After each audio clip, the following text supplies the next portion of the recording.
Lähme jälle Jumala sõna juurde ja palvetame, et ennast häälestada. Isa, ma tänan sind, et sul on head asjad meie jaoks valmis pandud.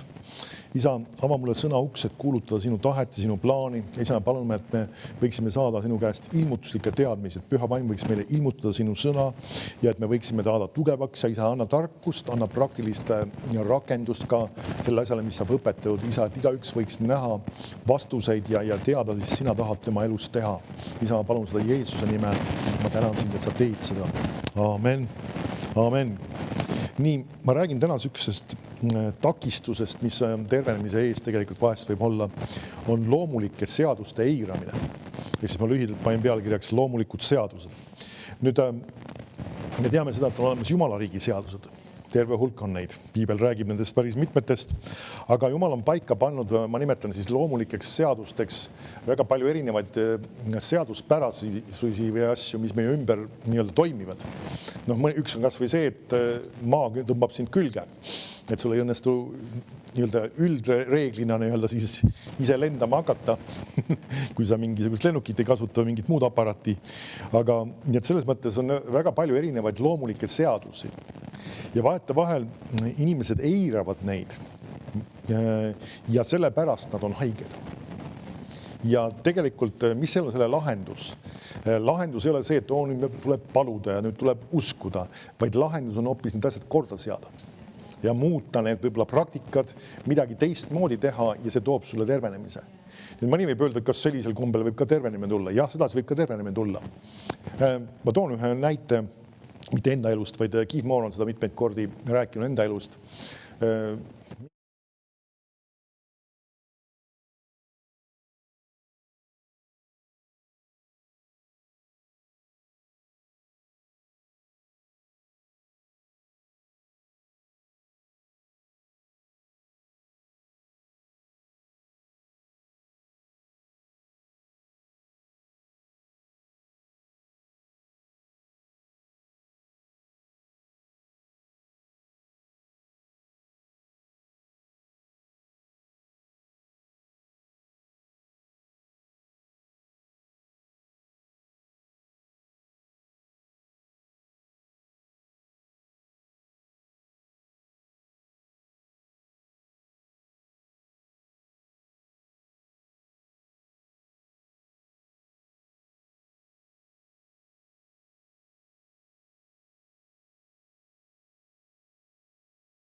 Nii, okei, ma lähen selle algusesse. Pane käima.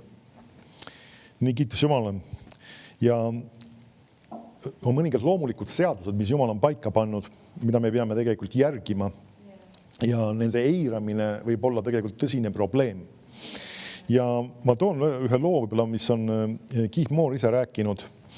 Ja temal oli päris mitmed aastad tagasi oli selline probleem, et tal olid nii-öelda pidevalt oli nagu minust oli see nina oli kinni ja nagu külmetus nii-öelda sümptomid kogu aeg.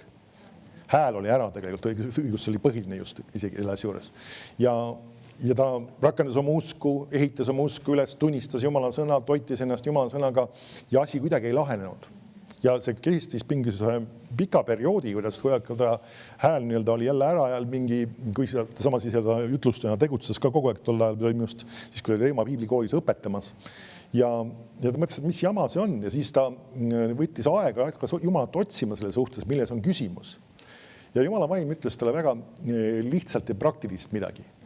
Ja kuna see piirkond, kus ta oli, siis see oli ikkagi suhteliselt soe piirkond ja tal oli harjumus, et kui ta õhtul läks magama, siis ta magas ilma särgita ja pani ka isegi konditsioneeri käima. Mitte küll võib-olla täisvõimsusele, aga pani käima. Ja Jumala vaim ütles, lülita ööseks konditsioneer välja ja pane särk selga. Mõni küsib, et no mis selles on. Ja tegi seda ja probleem oli kadunud.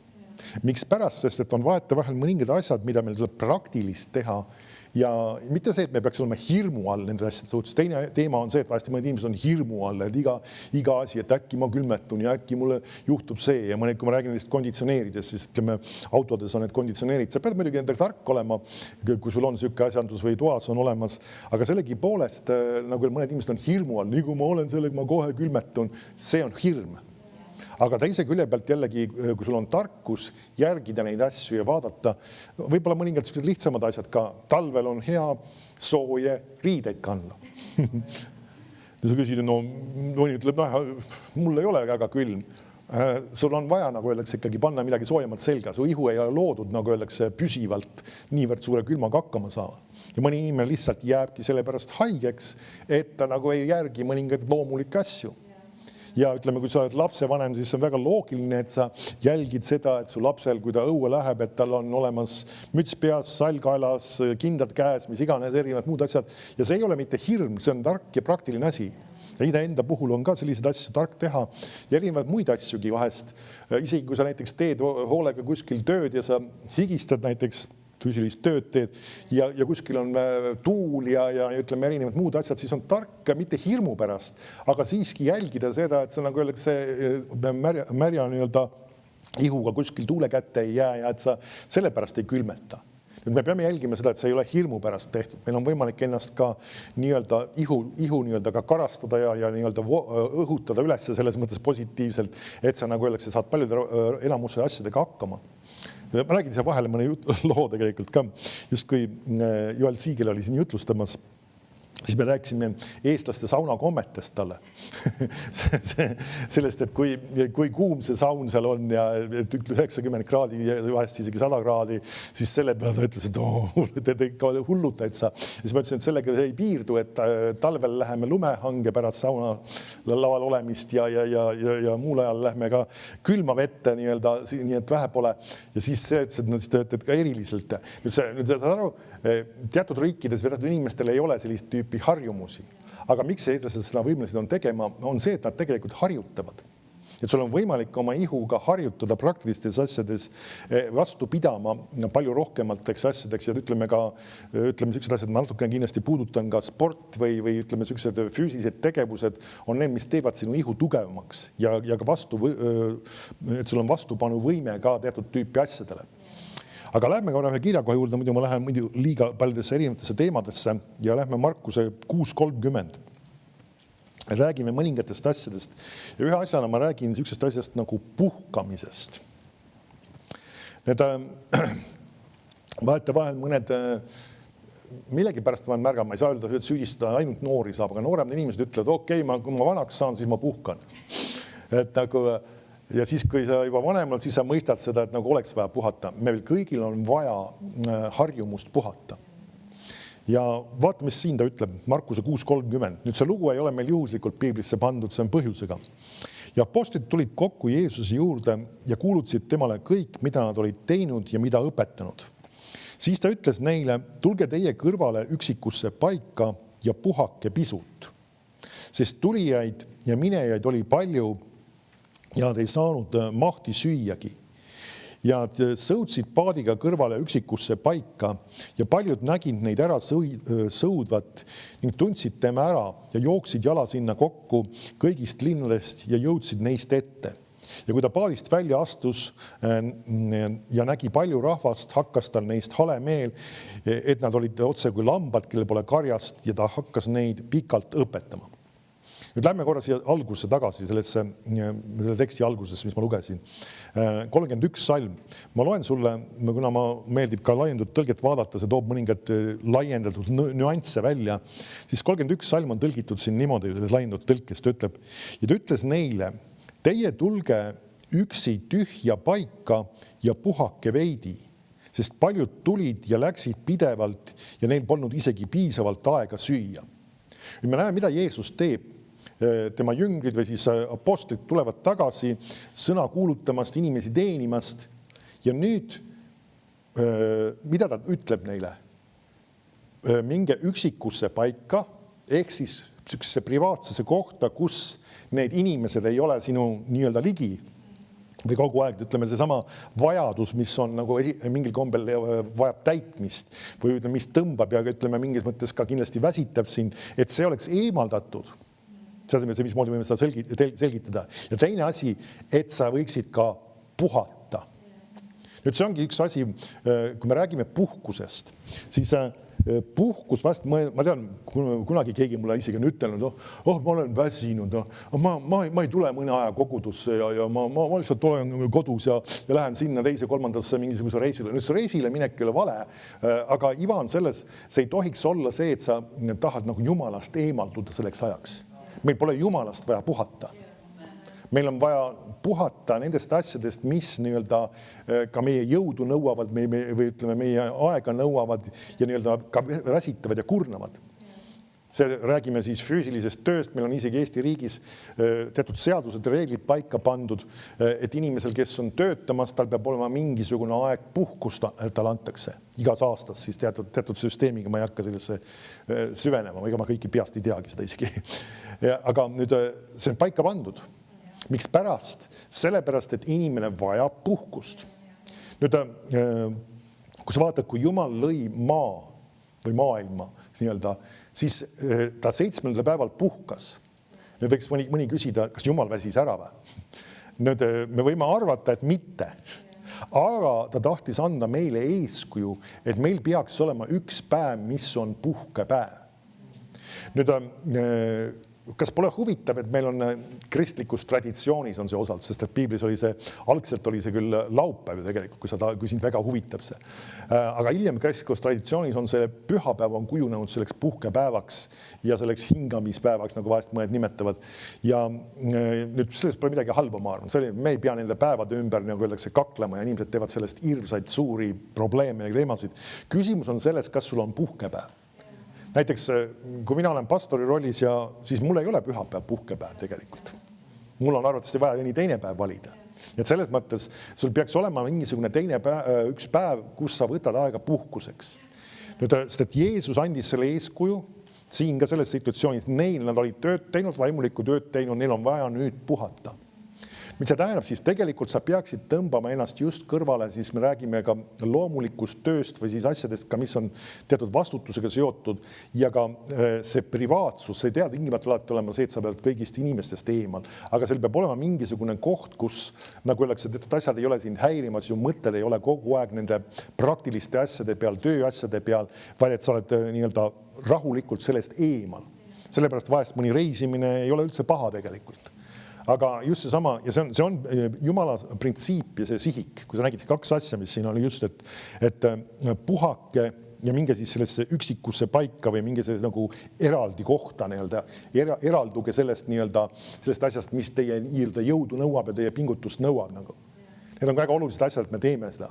Aga siin ei ole öeldud seda, et nii-öelda Jumalast peaks eralduma või Jumala kogudusest või Jumala sõna uurimisest või ka palvest peaks eralduma ja sellest puhkama. Muuses, üks asi, meil ei ole vaja sõnast puhata, meil ei ole vaja palvest puhata, sest need ei ole asjad, mis peaksid meid kurnama üldse. Sinna me natuke võib-olla jõuame isegi. Aga kui sa nüüd vaatad seda, mis piibel räägib sellega teemaga seoses veel, lähme korra veel Mattuse 11.28, nüüd üks üsna tuntud kirjakoht.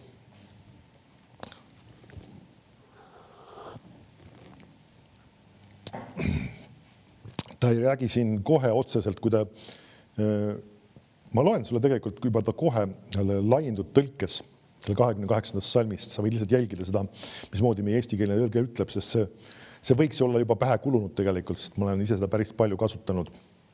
Ka üks minu lemmikkirjakohti piiblis tegelikult. Ta ütleb, tulge minu juurde kõik, ma loen nüüd laiendud tõlget, kes te olete vaevatud ja koormatud ja ülekoormatud ja ma annan teile puhkuse. Ma leevendan ja kergendan ning värskendan teie hinge.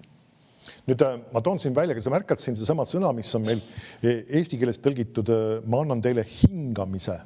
See räägib tegelikult rahust, see räägib osalt rahulorust, aga lainud tõlgib sellega selliseks sõnaks nagu ma annan teile puhkuse. Nüüd, kui sa märkad, sa tuled Jeesuse juurde, mitte ei eemaldu Jeesus, sa ei eemaldu Jumala asjadest, sa ei eemaldu Jumala plaanist ja Jumala eesmärkidest ja see ongi sinu puhkus muuseas. Me peame aru saama seda, et sõna lugemine, see on puhkus. See toob sulle rahu, see toob sulle, sest et Piibel räägib sellest ka, et kindlameelsele ta annab rahu. Üks tõlge viitab veel, kelle meeled on fokusseeritud Jumala peale. Näeb seda, et see toob sulle rahu, kui su mõtetes on Jumala sõna ja see ongi see puhkuse koht. Nii et see on selles mõttes vahel me mõtleme seda, et nagu meie puhkus tuleb sellest, et ma saan nagu öeldakse kuskil soojal maal olla ja mererannas ja päevitada ja mis iganes. Nüüd kõiki asju võib teha. Aga me peame aru saama seda, et tõeline puhkus tuleb tegelikult Jumala käest. Ja ta annab sulle siis selle puhkuse. Mulle meeldib see, kuidas ta siin on tõlkinud. Siis edasi ütleb laiendatud tõlge 29. salmist.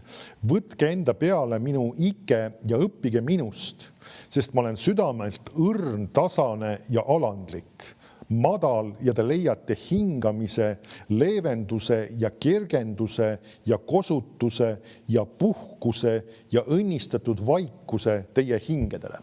Et siin on hästi mahlakas selles mõttes. Meie eestikeelne tõlge kasutab siin natuke vähem sõnu ilmselgelt. Nüüd ma loen sulle uuesti need samad sõnad, mis ta ütleb, et mille sa leiad siis. Sa leiad hingamise, leevenduse ja kergenduse ja kosutuse ja puhkuse ja õnnistatud vaikuse ja ta ütleb just teie hingedele. Me näeme seda, et see tegeleb väga palju sinu hingealaga. Saame aru, et inimesed on kurnatud väga sageli mitte ainult füüsiliselt, kindlasti see võib üks osa olla, aga sageli inimesed on just ka mentaalselt kurnatud ja väsinud. Nad on nagu välja väänatud. Ja me peame õppima, leidma seda kohta, kust me saame selle koha pealt ka ammutada. Ja vahest need inimesed üritavad oma hingelist, kuidas ütleme, rahu ja tasakaalu tagasi saada igasuguste väliste meetoditega. Mida iganes, rahulik muusika, mul ei ole midagi selle vastu, kui seal on hea ülistusmuusika, midagi taolist, siis see tegelikult sageli võib tuuagi selle rahu ja selle hea olemise. Aga mõni mõtleb lihtsalt, ma panen mingisuguse üleüldises mõttes mingisuguse mitte isegi kristliku, lihtsalt rahuliku muusika. Siis tegelikult inimene otsib ka valest kohast või maailmal on igasuguseid trikke. Küll on igasuguseid valgusteraapiaid ja muusikateraapiaid ja mida iganes teraapiaid mõeldakse välja. Ja need inimesed saavad mingisugust leevendust nendest asjadest. Aga tegelikult see tõeline rahu ja rahuldus ja see õnnistatud rahu, nagu siin oli just, see tuleb tegelikult Jumala käest. Et me peame sellele pihta saama, et see kosutuse koht, et me ei otsiks seda kosutust igasugustest valedest allikatest ja kohtadest, mis tegelikult ei paku sulle püsivat kosutust. Ja igasugused trikke, ma vaatasin, kus inimesed, nagu öeldakse, on valmis igasuguste asjadest maksma. Nägin kuskil Facebookis, keegi näitas, oli siis eriline lõõgastumise variant, siis kus inimene pandi mingi suurem bassein oli ja siis see basseinis oli tehtud mingisugune voolamine. Inimene läks sinna ilusti selle kummimadratsi peale ja siis talle pandi tekike ka ilusti peale ja siis ta läks sellega sõitma selle kummimadratsi vaikselt sinna selle ojakese peale, et ta saaks kuidagi hingelist leevendust. Nüüd, inimesed võivad igast trikke teha ja ma ei ütle seda, et ütleme, kui me räägime loodusesse minemisest või mingisuguste harrastustega tegelemise, kellelgi meeldib paadiga või muu asjaga sõita, selles ei ole midagi valet, ma ei arva. Aga ma ütlen just seda, et me ei otsiks, nagu öeldakse, nendest seda tõelist allikat, et see on see, mis annab mulle rahu ja see annab mulle tõesti selle hea emotsiooni, hea enesetunde. Ja ütleme, kõik see puhkus on oluline ja see on vajalik. Amen. Nii siis me näeme, et Jeesus õpetab seda, et me võime siis leida selle hingamise oma hingedele. Ja 30 salm loen laiendatud tõlget edasi, sest minu ike on terviklik, kasulik, hea, mitte karm, mitte raske siis terav ega rõhuv, vaid mugav, armuline ja meeldiv ning minu koorem on kerge ja lihtne kanda. Nüüd siin on üks, meie eestikeelne tõlge lahendab selle asja, eks ju, ainult kahe põhisõnaga. Ta ütleb niimoodi, ma ütlen, et see vale on, saad aru, aga lihtsalt kuna laiendatud tõlge ongi kellesti laiem tõlge nii-öelda, siis ta eesti keeles ta ütleb, et meie ike, Jeesuse ike on hea ja koorem on kerge. Nüüd siit tuleb välja üks väga oluline asi tegelikult. kuidas me nii-öelda, miks inimesed on vahest kurnatud ja väsinud ja isegi nii-öelda just täiesti välja väänatud, sest et siin laiendatud tõlge just oli ka ülekoormatud. Need, kes on ülekoormatud, et tulge minu juurde, mina annan teile hingamise. Ja see on probleemiks tegelikult tänapäeva ühiskonnas ja see ülekoormatus suuremas protsendis ei ole niivõrd füüsilisel enese väljaväänamine, vaid see on väga palju just emotsionaalne. See on seesama just ehk siis hingealast, nad on välja pigistatud, enda mõtted jooksevad, mured, stressid, pinged, kõik võimalikud igasugused asjad või mõtted jooksevad peas ja see on just seesama ala, et nendel nagu öeldakse, ei ole meeltes rahu. Me läheme tagasi. Jeesuse koorem on milline siis? Hea ja kerge. Nüüd me peaks tegelikult enda jaoks läbi analüüsima asjad, mida me oleme tegemas. Kui me räägime üldse, kõige lihtsam võib-olla alustada sellest, et ütleme 1 nädala lõikes. Kõik tegevused, mis sa teed, on need siis seotud tööga, on need seotud eriti muude asjadega, mis sa teed. Ja enda jaoks analüüsida läbi, kas need on need asjad, mis Jumal tahab, et sa teeksid. Lähme ühe kirjakoha juurde siia vahele, sa võid jätta siia järje ka, ma korra sellele viitan kindlasti tagasi, see on Heebrea kirjas, Heebrea 12.1. Heebrea 12.1 ütleb niimoodi. Ta ütleb sellepärast meiegi, et nii suur pilv tunnistajaid on meie ümber. Pangem maha kõik koorem ja meid nii hõlpsasti takerdav patt ning jookskem kannatlikkusega meile määratud võidu jooksmist. Kas sa märkad, ta käsib meile öeldakse, et me peaksime maha panema 2 asja, mis ta nagu ütleb üldsõnadega. Esimene neist asjadest on koorem ja teine asi on patt. Patt peaks olema üsna enam-vähem selge, millest räägib, aga ta räägib koormast. Nüüd Jeesus ütles, ta ütleb, et sest minu ike, nüüd ike ja koorem ei ole päris üks ja sama küll, aga enam-vähem on sarnased asjad.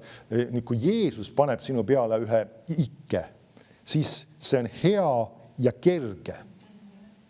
Nüüd siin ennem sellest teisest kirjakohast kasutati sõna koorem ja ta ütleb, et see takeldab ja see nii-öelda takistab meie võidujooksu. Mul ikka tuleb alati meelde see kunagi keskkooli ajal, tänapäeval võib-olla ei kasutata selliseid vahendeid enam, on natuke paremad asjad. Me harjutasime lühikese maa 100 meetri jooksu ja selle nagu öeldakse, eriti selle stardi nagu öeldakse äkilisuse suurendamiseks tehakse mõningaid trikke ja siis tol ajal nad tegid sellist trikki, et võeti autorehv ja sellele pandi kas paras nöör külge ja see pandi sulle ümber kere nagu vöö, ütleme, ja mille otsa see tagant oli siis seotud see autorehv. Ja siis, kui oli start ja see autorehv jooksis veeres või libises sulle järgi ja see takistas tegelikult sinu jooksu. Aga selles mõttes, et sa saaksid siiski äkiliselt kohalt ära sellega koos, sa pidid olema, nagu öeldakse, äkilisem ja sa pidid olema nagu intensiivsem oma liikumises.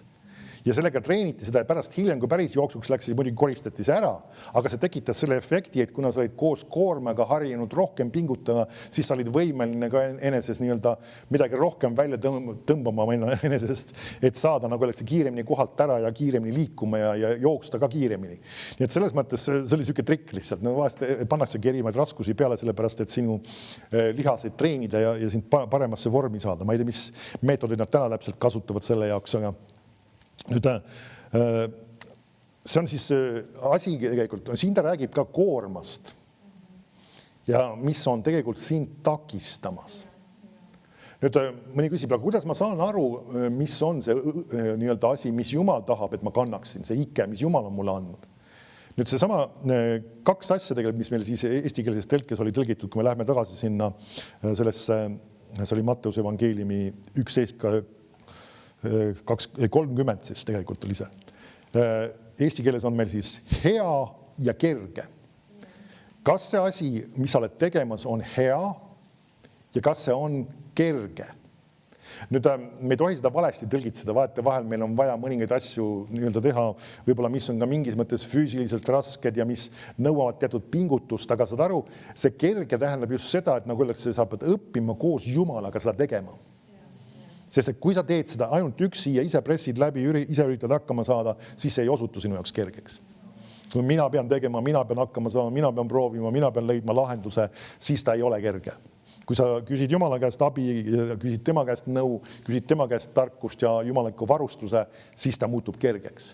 Et vahetevahel on ka mõningaid asju, mida sa võid teha ja viisid, mida sa võid teha, siis need võivad osutuda sulle väga raskeks ja väga keeruliseks. Näiteks ma toon ühe vahe teema sisse. Hakkame omale krundile osaliselt aeda uuesti ehitama ja nüüd selle aiale on vaja poste panna, eks ju. Nüüd sellele postidele on vaja auke. Ja kuna see naabriga nagu kahe vahel olev aed, siis me suhtlesin temaga, rääpisin temaga ka läbi need asjad. Ja minu mõte oli alguses see, et nagu me kunagi aastaid tagasi tegime, et lähme toome selle ühe imeriistapuu, millega saab lasta omapärane puur, suur jurakas puur on mootoriga. Et laseme sellega augud sisse. Tema ütles kohe, et ma proovisin sellega ja see oli pärast hullumeelsus, sest ma olin haige pärast seda mitu nädalat, sest et see osutus niivõrd nagu karmiks asjanduseks ja see, et sa pead seda kinni hoidma ja olema igasest kividest mööda ja mis iganes ja see pinnad meil ei ole see kõige mugavam. Nüüd see ongi sama, et sa võid mingil kombel seda asja teha, saada tulemuse, aga see võib osutuda sinu jaoks väga raskeks. Ja tema ütles, et on olemas erinevad võimalused, kus sa kutsud mingisuguse firma kohale, kellel on spetsiaalsete mingisuguse traktorite või asjanduste taga on niisugune sarnane puur, ta lükkab selle maasse, ta laseb need augud plats järjest sisse, kui sa märgid nad maha, miks mitte seda hoopis seda kasutada. Nüüd, mis see ilmselt tähendab sageli see, et sul on natukene raha selle jaoks vaja võib-olla, sest et eelmine variant võib-olla osutub odavamaks, aga arvestatavalt raskemaks. Nii et see ongi samas, sul elus on vahest vaja, nagu öeldakse, uskuda Jumala käest teatud praktilisi lahendusi, et mitte enesest viimast välja tõmmata. Et seal on vahetevahel ongi mõni asi, me lihtsalt oleme harjunud mingit asja mingil kombel ja mingil viisil tegema ja mõtleme, et sedasi on ta odavam. Aga kas me peame alati seda nii tegema? Et see on seesama just see, me peame selle filtrist läbi laskma. Ma loen sulle uuesti selle laindud tõlke, selle just 30. salmi, selle lõpuosa. Või tegelikult loeme kogu selle salmi tegelikult. Jeesus ütleb, sest minu ike on terviklik, kasulik, hea. See tähendab seda, et nagu öeldakse, see, mis sa peaksid tegema, see peaks olema terviklik. See on ka üks väga huvitav sõna, eks ju. Kasulik ja ka hea, kui Jumal laseb sul midagi teha. Ja teise külje pealt ta ei peaks olema siis karm, raske, terav, see on päris huvitav, et siuke sõna siia pandud ka sellesse ritta on. Siis see on ka rõhuv, vaid selle asemel peaks olema mugav, armuline ja meeldiv.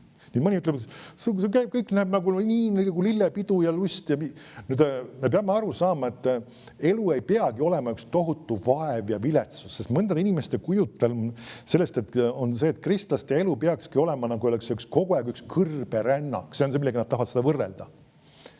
Kus see pärit on? See on pärit ju tegelikult Iisraeli rahva kõrberännakust. Miks nad olid seal kõrbes? Kas see oli Jumala plaan, et nad on seal 40 aastat seal kõrbes?